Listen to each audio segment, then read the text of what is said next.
I welcome you all. My name is Chibuka Frank. I'm Bachelor's of Science in Nutrition and Dietetics. I'm going to take you through digital citizenship and the memorandum structure. Um,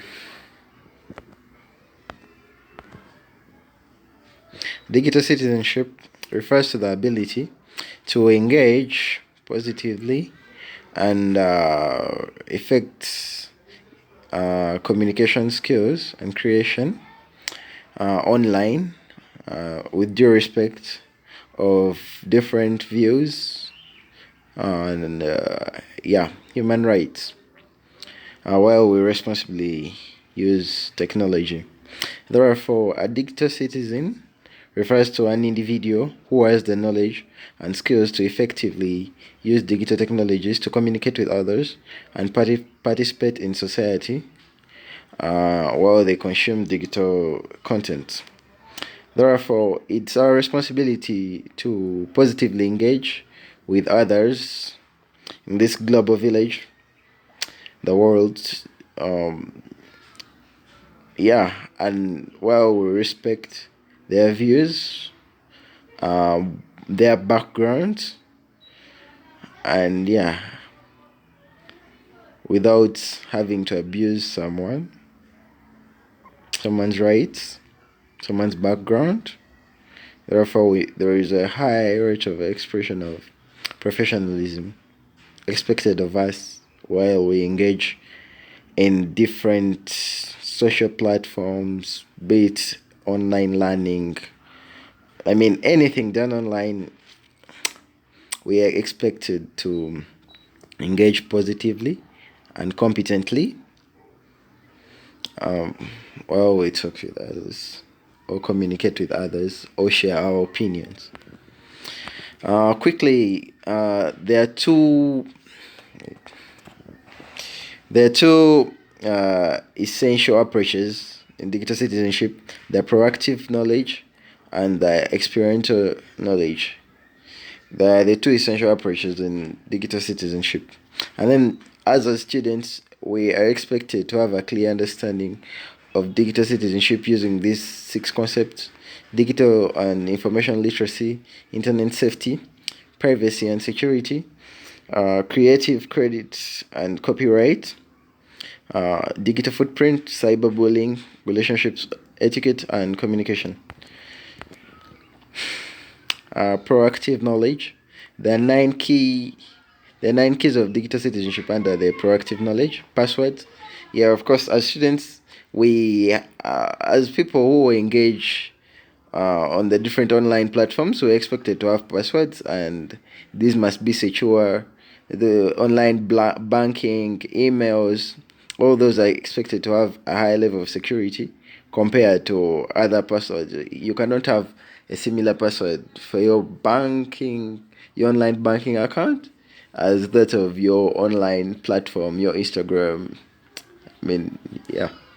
Private information. We must protect our private details. These are email addresses, our phone numbers. We must be careful with the people we share them with. These are then we have photographs. Normally, when you go to the internet, there are photos, there are pictures like Google Images. There are pictures with watermarks. Those ones are copyrighted. We as students were expected to identify that.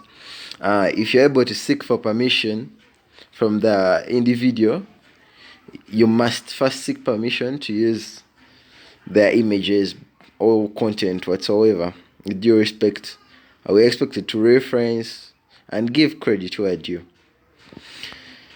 And information such as their pictures, you'll find some pictures having number plates, those private things, number plates, those are registration numbers, anything private. You're expected to either avoid using it or not, or where do you blur the image? What's this we have proactive more on the proactive knowledge. approach. There is personal information. We must be careful with the people we share our personal information with. Information about our relatives, our sisters, our brothers, our parents. So the people we meet online, the friends we make online, we must be careful with them and what information we give them. And then property, we go back to the copyright system. We must give credit where due. And yeah, we still talk about the Google images. And yeah, citations are a must when you're using someone's work.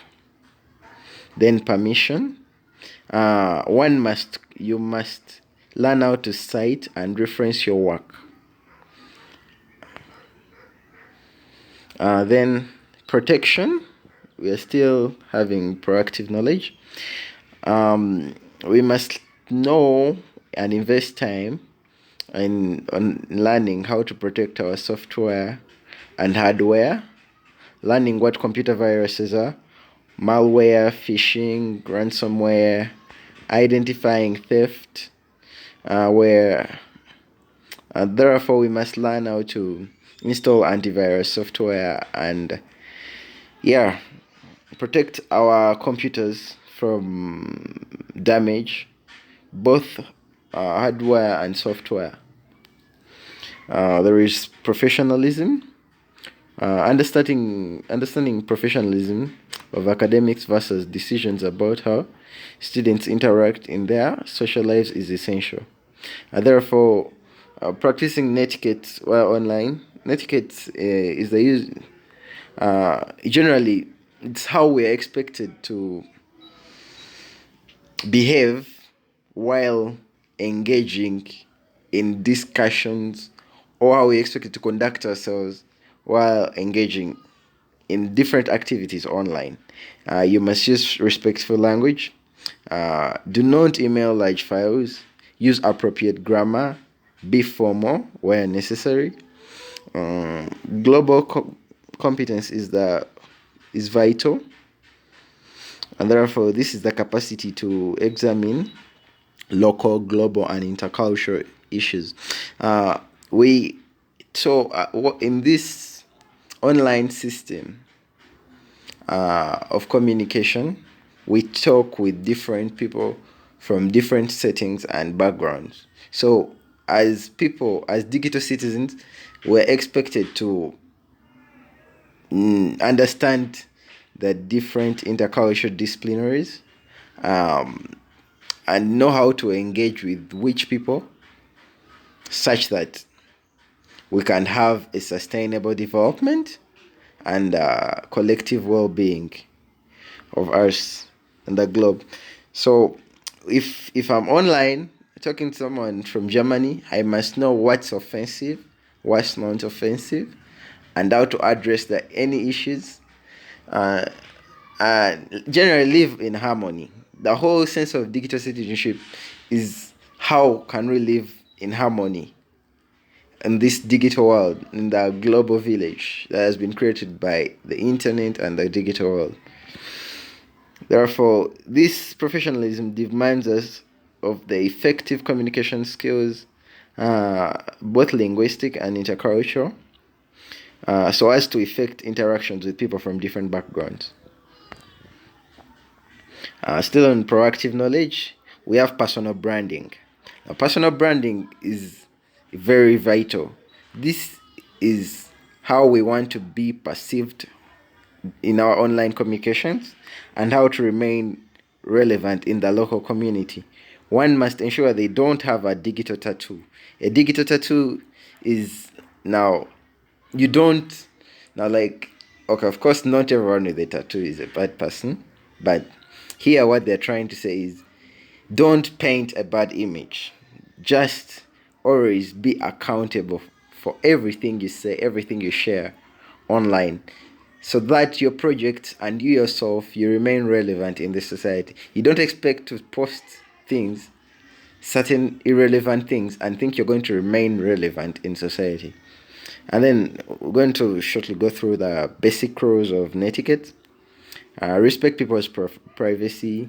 Share with discretions. Now, sharing with discretions is share with filter. Like, Don't share. Know who to share what with.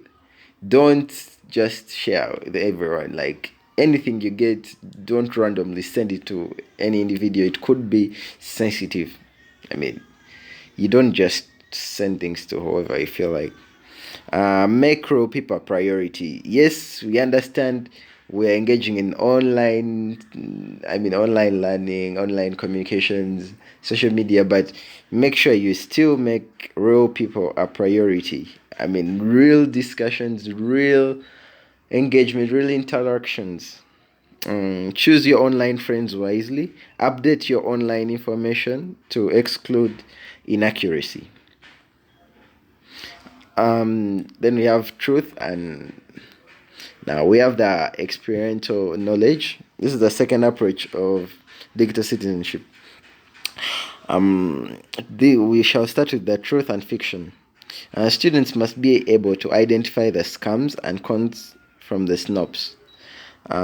Some things look true, but they're not, while others look not true, actually look false, but they're true.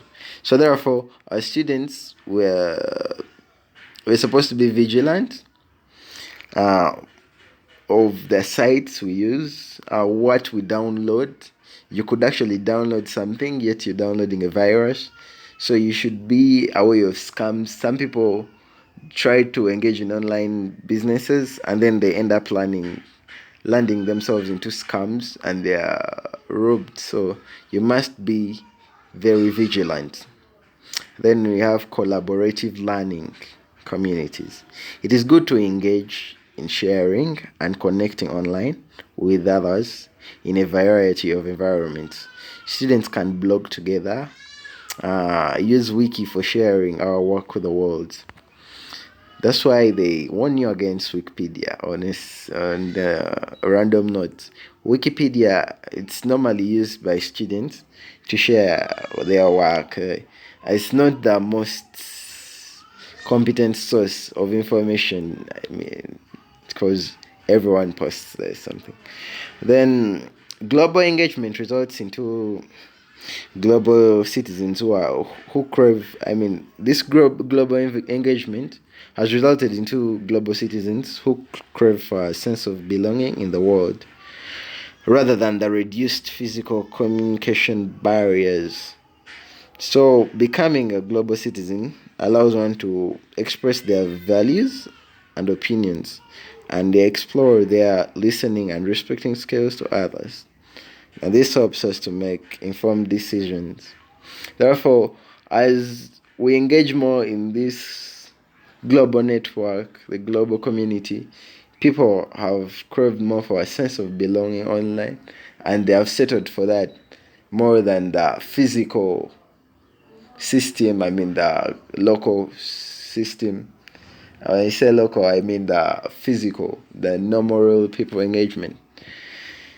Um, In the end, we expect this system, the collaborative learning community system, to create confident individuals, responsible citizens, and effective contribution to the world. Now, shortly, the importances of global citizenship. You become more aware. A global citizen is well aware that we live in an interconnected web where our actions and choices affect those locally, nationally, and many times even internationally around us. Thinking globally means one will see people, advocate for their issues. This could be human rights, gender equality, rule of law, and environmental protection. These are very, and online lately it's gender equality and then the environment protection. I know have you participate in the community. Secondly, a global citizen tries to have an understanding of how the world works and tries to stay well informed. Participations in the community at different levels make the world more equitable and a sustainable place. You become a problem solver when engaging in global citizenship. Once one is a global citizen, they have several opportunities to be flexible, creative, and proactive. This helps one not only individually and academically, but professionally. Young people are able to think more critically, communicate ideas effectively, and work more effectively with others as they engage in the global citizenship mode. Now we go to the memorandum. A memorandum is a record taken from a person within a department or organization to another in the same organization. Therefore, memorandums are normally used within organizations or departments. It's normally less formal than a letter.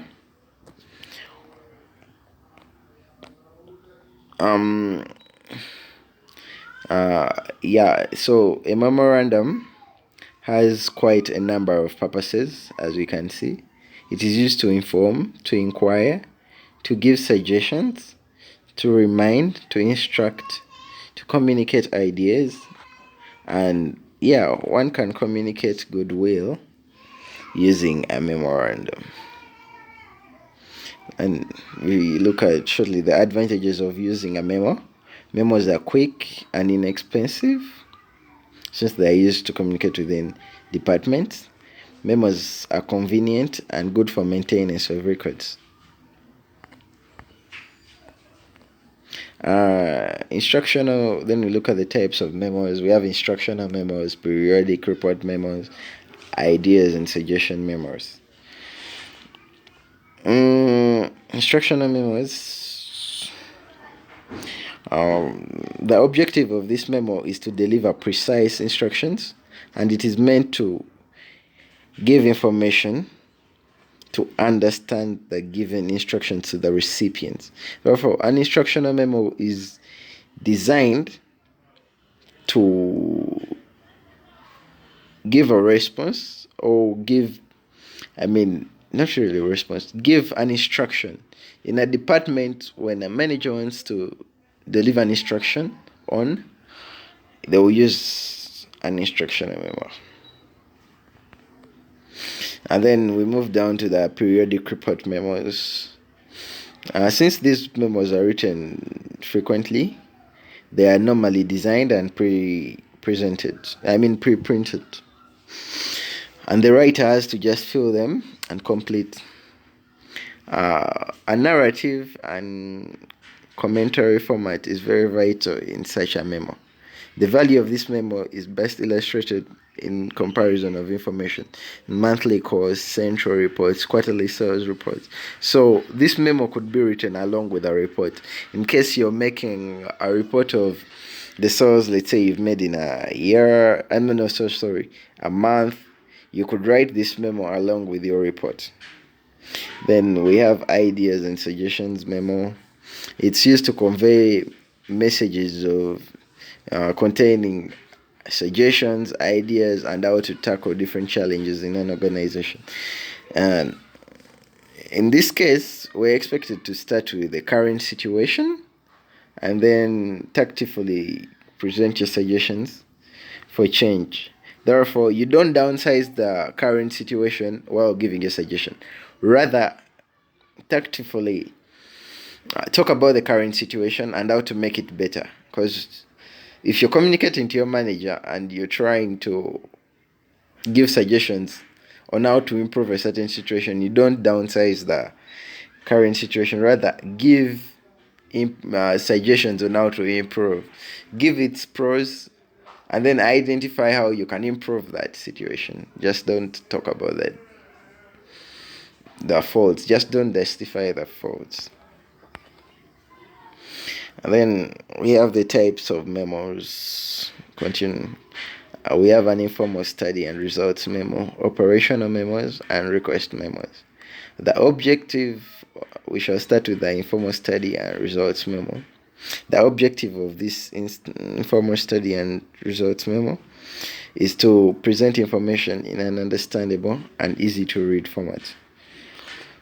Then we look at the guidelines of this memo. State the purpose of the memo and stick to it. Use subheadings and headings to make readings as easy as possible. Present data in a findings section and interpret it in another conclusions or similar terms. Now, informal study and results memo. If like earlier just been communicated, it's a study, carrying out a study. You're told to carry out a study and give your findings and conclusions. When you have findings, it's like, yeah, what you found during your study, and then your conclusions are supposed to interpret every all your data, like whatever you identified in your findings is supposed to be well explained and interpreted in the conclusions, and those are the results, to make it an informal study and results memo. Then we have operational memos. Operational memos, it is normally addressed as a routine operational memo, usually used when an organization needs to review or make a correction before something goes official. These are normally written in organizations like newspaper company organizations, or when someone is producing a newsletter and they need someone to review it before it is sent to the public for public consumption, they will normally use a routine operational memo. Then we move down to the request memo, which is the last. Request memo, the objective of this memo is to gain favorable response to our requests, and this could be our trip. Make it clear and concise, but suitable for the reader's point of view. The request must be clear, but in the end, motivate the person reading to take the desired decision. Sorry. Then we're going to look at the format of a memo. When writing a memo, enumerate the major points, be specific, such that you emphasize your points and make them viable for further reference. Make sure you're formal, simple, precise, and therefore at least have 3 paragraphs, but there is no specification that a memo should be short. Use color and fonts that attract attention. Use center indation, solid capital where necessary. Avoid rude and thoughtless memos. There is no need for a complimentary clause or signing out in a memo. Therefore, and then we look at the main 5 parts of a memo. The main 5 parts of a memo include the heading segment, the opening segment, the context. Okay, we look at the opening segment, the task segment, the summary segment, and then the closing segment.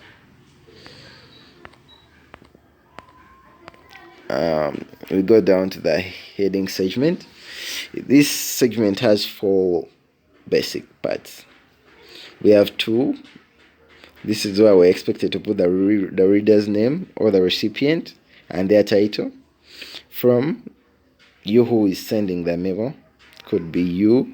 In case I'm sending to you the memo, I'm supposed to put my name.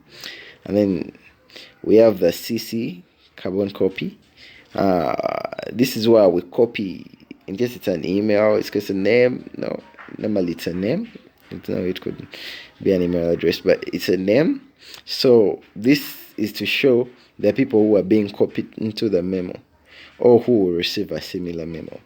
So if I'm sending a memo and it's going to Mr. Chan and I expect it to go to the class coordinator as well, I'll put the class coordinator's name in the CC, and then to be Mr. Chan by that. And then the date, you have to put the complete date, and then the reference gives the reader an idea of what the memo is about. Then now we look at the opening segment. Here we place the purpose of the memo, which is included in the first paragraph, concisely. Therefore, in the opening segment, we give a brief overview of the memo. And then we have a context here. One usually clearly states the problem being addressed or circumstance of the memo in the context. And then we have a task segment. One must clearly indicate the problems. The steps for solving a given circumstance or challenge. And yeah, so in this case, we had a context which gave us the problem here being solved or what is being communicated. Now in the task segment, we give a whole specification to the steps taken to solve a given problem. Therefore, it is important to plan your memo accordingly prior writing it, because if you don't have if you have not aligned your steps well, it will not come out well. Like, it won't be good enough for someone to take the desired action. Then we have a summary segment. Yeah, and this is normally included if a memo goes beyond a page or it's very long. We normally have a summary segment, and it is required to state the major idea of the memo, and it's normally not used if the memo is short. And then we have the discussion segment, which includes the ideas being shared or suggestions. It includes the specifications of the memo. I remember when we are starting a memo, we start with general information. We give a clue, a brief overview. And then down here in the discussion segment, we shall give the specifications. It's where the specifications of the memo are. We break down the overview. Then, yeah, we have a closing segment. And therefore, we are expected to end the memo with courteous words. Make the reader end with an affirmative decision. Place your conclusion in the most effective way possible, and include attachments. You may have an image, you may have something that is you find relevant enough to put in the memo.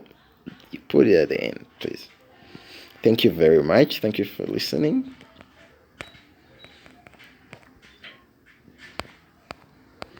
I'd like to end here. Thank you very much.